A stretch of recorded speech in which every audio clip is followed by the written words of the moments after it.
listening to Drunken Love from Beyonce's new surprise album. Nobody was expecting it. In the last few hours, everybody has been talking about it. On my mind, I passed my bedtime, no rest in the kingdom.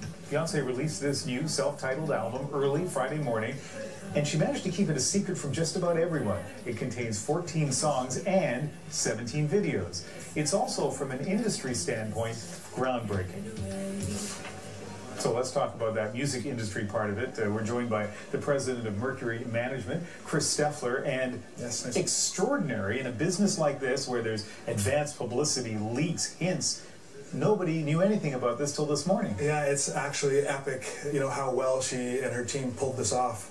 If you think about all the people that are involved in the branding, marketing, and rollout of a superstar, and to keep all that quiet and to be filming and producing videos alongside it all, and you know, all the people that had to say nothing, I think is pretty bold. So how did you hear the news? I actually heard the news earlier on Twitter. Some of my feeds coming out of the States let me know. It's all of a sudden things started to light up this morning with the buzz. So I went out and I got the album, and it's impressive. And so what did you think of the strategy? I think it's, you know, I think it's super smart. I mean, like, the words I like to use is bold. Because it flies in the face of the convention of how we typically think about rolling out entertainment pieces, whether that be movies or music. There's a well thought out plan, steps, interviews, radio, you know, a lot of branding goes out, a little buzz, because that's really what we want to create, is some buzz.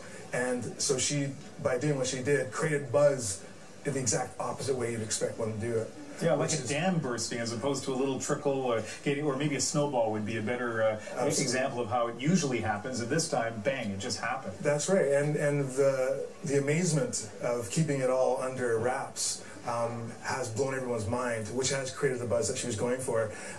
You know, I can only think of a handful of people in music history that could have done something like this. But that's the key, I guess, right? That, you know, don't try this at home if you're a recording artist. We're talking about Beyonce. She is able, it seems to me another artist might try doing this, and people wouldn't be talking about it. Yeah, I mean, you're right, absolutely. It is Beyonce, and she really sets the bar. She's the one that really kind of directs how our pop culture and music goes. She's the #1, arguably, entertainer in the last decade.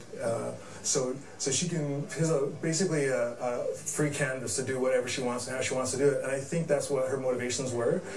What she's basically saying is she wants to kind of remove the filter of branding and marketing and all that stuff and just connect directly with her fans. So what better way to do it than just to flip a switch at midnight and just blow everyone out of the water.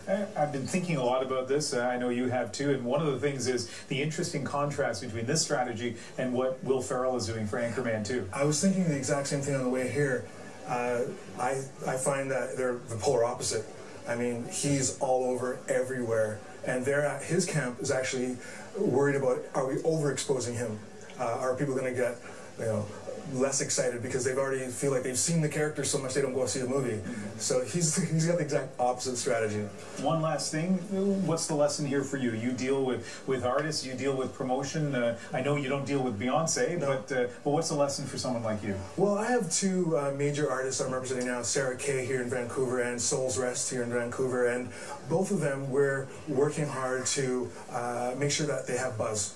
Really, that's what you want to do, is create buzz, build your fan base, and you know, if you get to that level where you can start to dictate, you know, exciting new ways to blow people's minds, that's where we want to go. So I encourage anybody and everybody who wants to you know, build some awareness around what they're creating is to be creative in that way, and that's what Beyonce's doing. I think it's fantastic.